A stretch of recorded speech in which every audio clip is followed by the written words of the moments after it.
Are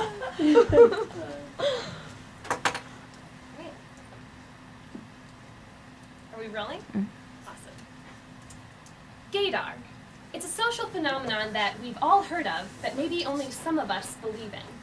People who claim to boast a very keen gaydar say that they can discern accurately another person's sexual orientation by casual observation.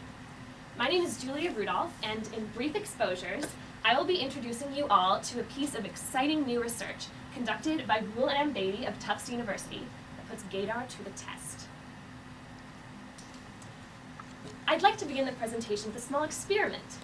Can you discern a guy's sexual orientation by just looking at him? Before we begin, I'd like to insert a small disclaimer that all photos used are with the permission of the individuals depicted. Just saying. Silently and to yourself, please answer the following question: gay or straight? If you've guessed that this individual is gay, you are correct. Gay or straight? If you think this man is gay, you are incorrect. This man is indeed straight. Well, whether you were batting 100 or whether you were 0 for 2, I'd like to tell you that there is scientific evidence of gaydar in humans. People have been shown to accurately perceive sexual orientation with an accuracy that is above chance levels, above 50%, for many different kinds of stimuli. For example, listening to audio recordings of gay and straight people speaking, watching silent video clips of both gay and straight people, and even viewing still photographs. The study that I'm about to talk about today takes these stimuli and makes it even more fine-grained. Rule and Beatty looked at still facial photographs, only the face, exposed for very brief amounts of time, even down to milliseconds.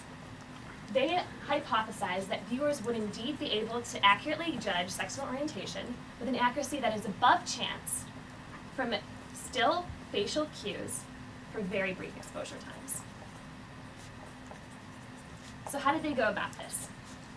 Well, first, they combed the Tufts undergraduate community for 90 volunteers to be the judges in the study, 68 females and 2 males.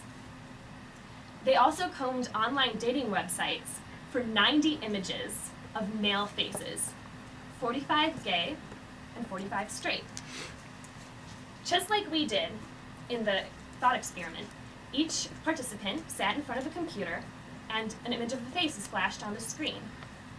Maybe for 33 milliseconds, maybe for 50, maybe for 100 milliseconds, maybe 6,500, 10,000 milliseconds, which is 10 seconds, or for a self-paced judgment time.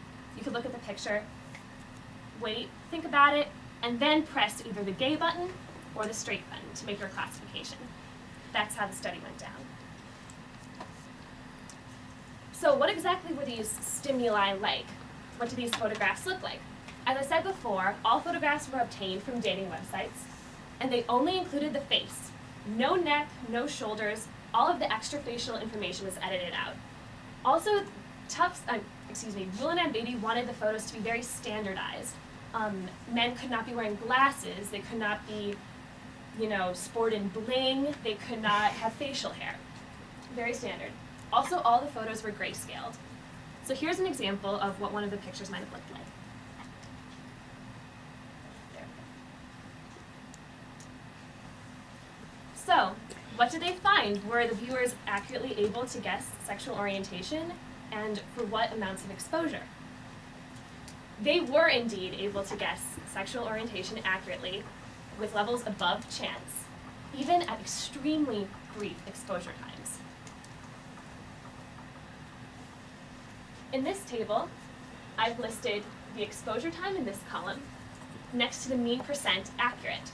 So mean percent accurate being the amount of faces you were able to accurately classify over the total number of faces you saw.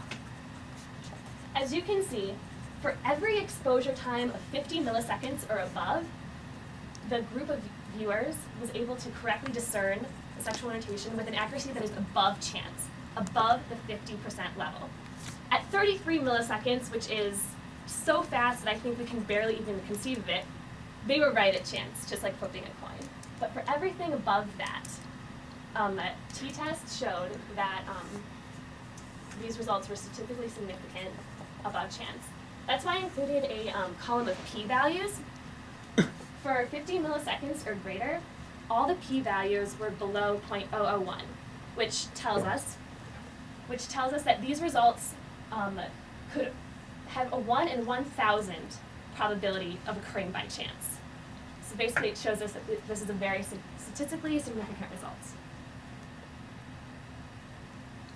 Here is the data depicted graphically. On the y-axis, we have the accuracy rate, and on the x-axis is the presentation time, or the exposure time. Please notice that 33 milliseconds, the lowest duration, is on the right, which is maybe not what you'd automatically expect. The x and the y-axis cross at a 50% accuracy rate because we're judging everything off of this chance accuracy level. That's kind of the standard we're measuring against. There's a couple interesting things that you can see from this graph. As I've mentioned before, the most obvious conclusion is that for exposure times of 50 milliseconds or greater, participants judged sexual orientation with an accuracy well above chance. And at 33, they were hitting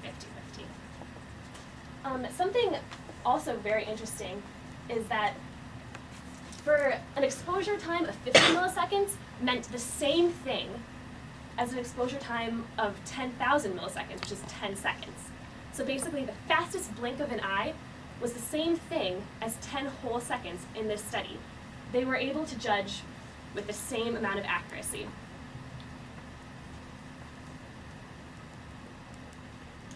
So again, Rule and Beatty's results confirmed their hypothesis.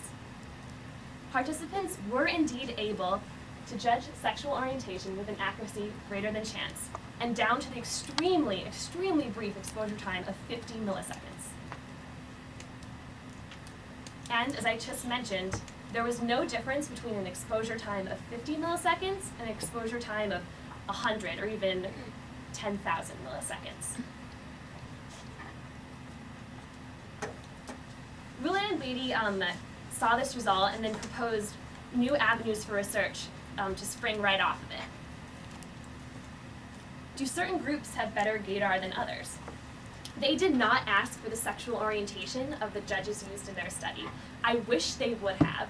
It would have been a great way to test whether the gay viewers had a better honed gaydar than the straight ones.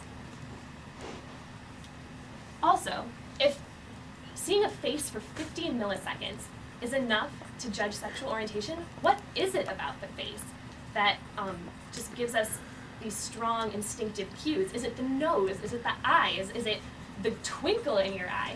Who knows? I think that's a very ripe area for future research. Also, we keep coming back to it in this class, what about the ladies? This is just another one of those studies that focuses on men, and we just heard about female bisexuality. I think it would be very interesting to repeat this study with female subjects and see if their faces can tell us anything. Also, Judith and I are very intrigued. Does the experience and or the age of the person viewing these photos have anything to do with the accuracy of their gaydar? For instance, Judith, who's, probably encountered a lot more individuals than I have, would probably have a better gaydar than me, who, I've had some trouble in the past. So, how can we interpret these findings in the lens of evolution? Rulin and Beatty proposed a couple theories that I'd like to share with you. So why is this perception of another individual's sexual orientation adaptive? Why would it be beneficial over evolutionary time? They suggest that perhaps it could be beneficial for females in finding likely mates. I see a guy, oh, he's gay, maybe I shouldn't, go after him. But oh, he's straight, there's a viable mate. So that's one idea they have. Another idea they have revolves around male-male competition. So if I'm a guy, and I see another, and I think he's gay, maybe I won't waste my resources trying to beat him up for this female. Maybe I should go for a guy I know is straight and will be my competition. I'm not exactly sure how convincing I find these arguments. I find much more likely another possibility that Rulayam Bedi presented in the paper, that human beings are a species of categorizers. We're great at looking at someone and distinguishing friend or foe, potential mate or potential enemy. I'm seeing you and I know what to expect from you. That is something that I think we could all agree would have proved beneficial over evolutionary time. And I think that maybe there really isn't something significant about the perception of sexual orientation per se. Maybe it's just a side effect of how talented we are at perceiving each other. Thank you very much.